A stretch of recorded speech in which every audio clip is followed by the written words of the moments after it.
माँ जी। पाए लागू माँ जी। जीते रहो। मैंने तुम्हें पहचाना नहीं। माँ जी, मैं तो आपसे कभी मिली ही नहीं, तो भला आप मुझे कैसे पहचानेंगी? खैर कोई बात नहीं, मैं अपना परिचय आपको खुद ही देती हूँ। मेरा नाम नेहा श्रीवास्तव है। मैं उदय एक दूसरे से बहुत प्यार करते हैं और मैं आपकी होने वाली बहू हूँ। जरा मैं भी तो देखूं, इस घर की होने वाली बहू है कौन?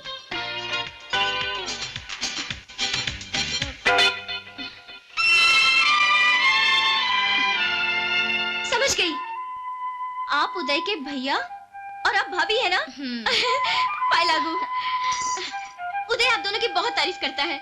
हाँ हाँ वो तो ठीक है, पर तुम्हारी और उदय की ये लव स्टोरी शुरू कब हुई? आउटडोर में, जैसे कि फिल्मों में होता है। हीरो हीरोइन पहले हिल स्टेशन में एक दूसरे से टकराते हैं, फिर प्यार हो जाता है और बाद में गाना वाना तो वो गाते ही है। आउटडोर में मुलाकात भी हो गई, प्यार भी हो गया, कहानी में इतना बड़ा ट्विस्ट भी आ गया और उदय के बच्चे ने मुझे कुछ भी नहीं बताया। अभी पूछता हूँ उदय से। उदय, उदय! भैया मैं यहाँ हूँ। हाय। हाय। तुम यहाँ क्या कर रही हो? ओहो, घबराने की कोई बात नहीं है। मैंने अपने और तुम्हारे बारे में भैया भाभी और माँ को सब कुछ बता दिया है। मुझे तुमसे ये उम्मीद नहीं थी उदय। आई एम सॉरी भैया। आई एम ऑल्सो सॉरी भैया। लेकिन ये तो इत्तेफाक की बात है ना कि हम दोनों में प्यार हो गया। लेकिन अब जाने भी दीजिए ना, जो होना था सो हो गया। हाँ बेटे, इसमें नाराज होने की क्या बात है? तू चाहे कुछ भी बोल, मुझे बहू बहुत पसंद है। बात पसंद और नापसंद की नहीं है माँ, बात उसूल की है। उल्लू के पट्टे, प्यार करना जुर्म नहीं है, करके छिपाना जुर्म है, और भाई से छिपाना तो बहुत बड़ा जुर्म है। भैया इसका मतलब आपको नेहा पसंद नहीं? मतलब तुम्हारी पसंद नंबर 1 है। थैंक यू भैया, आपने तो मुझे डरा ही दिया था। मुझे लगा कि सीन ही उल्टा हो गया। खैर बाकी की बातें बाद में होती रहेंगी। Let's go. अच्छा भैया।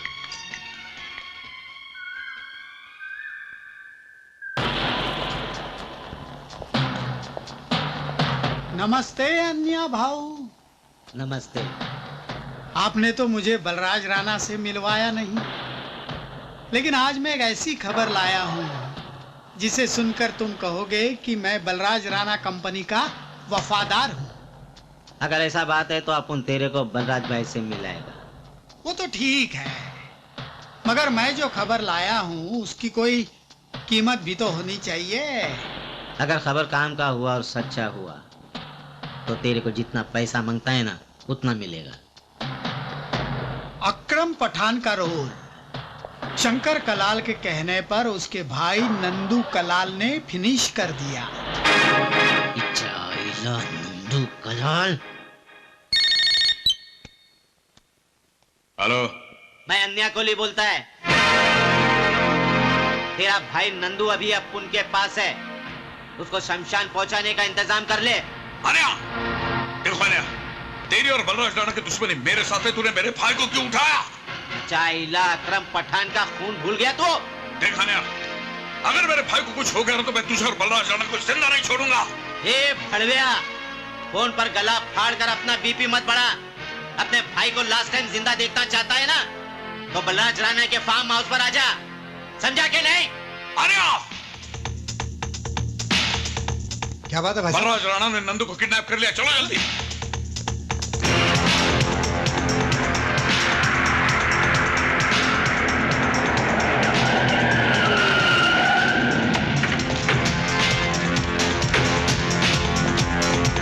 रुक जाओ तुम लोग। बलराज राणा, अरे मेरे भाई ने क्या कसूर किया था? क्यों उसे किडनैप करवाया? क्या बिगाड़ा तुम्हारा मेरे भाई ने? छोड़ दो उसे। अकरम पठान ने भी किसी का कुछ नहीं बिगाड़ा था, वो भी मुझे भाई की तरफ प्यारा था।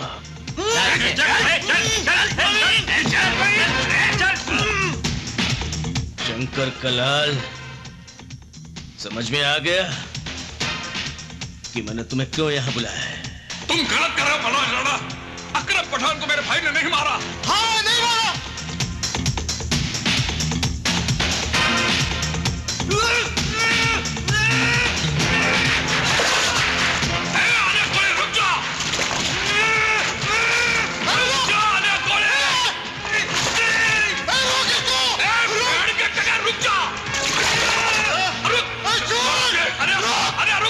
अब चीखने चिल्लाने से कुछ नहीं होगा शंकर कलाल। तुम्हारे भाई की मौत का फैसला हो चुका है। नहीं, बलराज राणा, रोक दो रे। मैं कहता हूं बलराज राणा, रोक दो रे, रोक दो। रुको। नहीं, अरे गोली नहीं, छोड़ो उसको, छोड़ दो। तुम्हारी बात तो समझ गया पेप्लो गुंडो, लेकिन बलराज राणा हथियारों का धंधा करने के लिए कभी तैयार नहीं होगा। ये तुम कैसे बात करता है विठल राव? मैं तो ये समझता था कि बलराज राणा एक मोहरा है जिसका रिमोट कंट्रोल तुम्हारे हाथ में है, लेकिन तुम्हारी बातों से ऐसा लगता है कि तुम्हारे गैंग के सारे फैसले बलराज राणा करता है। आप बिल्कुल सही कह रहे हैं पेबलो साहिब। आज जब बात निकल ही गई है तो नटवर बनारसी भी चुप नहीं रहेगा। विठल भाई को सीढ़ी बनाकर बलराज राणा खुद तो बन गया है अपराध जगत का बेताज बादशाह, और हम सबको बना लिया अपने हाथ का कठपुतली। तो इसका मतलब उसके सामने तुम्हारा पोजीशन कुछ भी नहीं। You are nothing but a big zero. नहीं पेप्लो गुंडो, नहीं।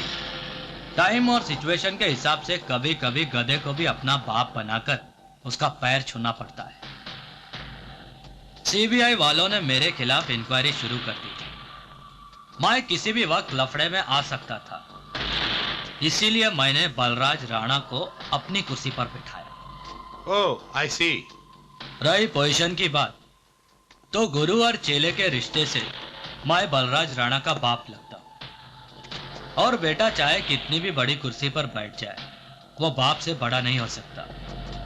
बलराज राणा आज जो कुछ भी है वो मेरी वजह से है। तो फिर तो वो तुम्हारी बात टाल नहीं सकता। तुम ऐसा करो, उसके साथ मेरी मीटिंग फिक्स करो, मैं उसको आर्म्स डीलिंग के लिए कन्विंस करेगा। ठीक है। डोंट वरी, 50 करोड़ का हवाला हमारे लिए बड़ी मामूली सी बात है। हाँ, अब कह दीजिए नेताजी से कि रुपया वक्त पर दिल्ली पहुंच जाएगा। हाँ बलराज भाई,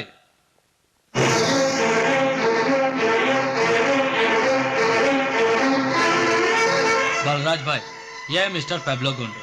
नाइस मीटिंग है मिस्टर राणा। बलराज भाई, मिस्टर गोंडो का नाम तुमने तो सुना ही होगा। गोंडा साहब को कौन नहीं जानता? इंटरनेशनल मार्केट में हथियारों का सबसे बड़ा डीलर है ये। Thank you. हम आपके लिए एक बहुत बड़ा ऑफर लाया मिस्टर राणा। आप तो जानता ही है कि हथियारों का होल वर्ल्ड में डिमांड बहुत बढ़ गया है। मिस्टर राणा, आप तो जानता है कि आरडीएक्स और स्टैंड गन का इस्तेमाल आजकल इंडिया में खुलेआम हो रहा है, और अब इलेक्शन के टाइम इनकी ज्यादा जरूरत है। अच्छा, but I am not interested in such deadly weapons. But why don't you understand Rana साहब? आप इस एरिया के डॉन हैं, हवाला रैकेट के नंबर 1 किंग हैं। एशिया में आर्म्स डिस्ट्रीब्यूशन को आपसे बेहतर और कोई नहीं कर सकता। इसमें बहुत प्रॉफिट है। You can earn millions of dollars. Shut up! घर आए हुए मेहमान की इज्जत करना हमारी तहजीब है, इसलिए तुम्हें यहाँ से जिंदा जाने दे रहा हूँ। Better get off from here. इसमें नाराज होने की क्या बात है मिस्टर राणा? अगर आपको आर्म्स डीलिंग नहीं करना है तो मैं किसी और को ऑफर कर दूंगा। हरगिज नहीं। अवाम के कत्ले आम का सौदा मैं तुम्हें किसी के साथ भी नहीं करने दूंगा। बेहतर है तुम हिंदुस्तान छोड़कर चले जाओ।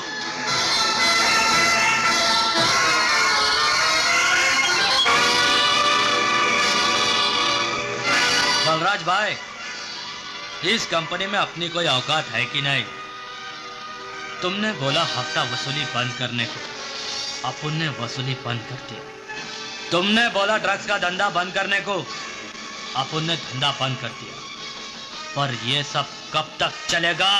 हे विठल राव, मेरे को लगता है तेरा खोपड़ी सटक गया है। इच्छा वो तो बल्लाज भाई ने अच्छा किया जो पेपलो गोंडा का ऑफर टुकरा दिया। ए अनया तू चुप कर। जिस औरत के माथे पर बल चिपक जाता है वो सारी जिंदगी रह जाती है। चाहे वो लाख पूजा पाठ करे, सावित्री नहीं बन सकती।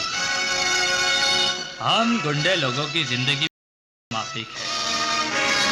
चाहे 1000 अच्छाई का काम करे, कभी अच्छे नहीं बन सकते। निहायत ही घटिया और बेहुदा आदमी हो तुम। तुम्हारी इन गंदी दलीलों पर मैं अपने असूल नहीं बदल सकता।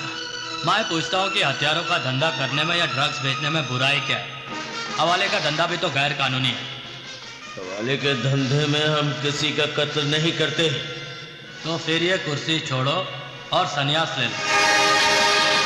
तुम ये भूल गए हो कि तुम्हें ये कुर्सी पर मैंने ही बिठाया है।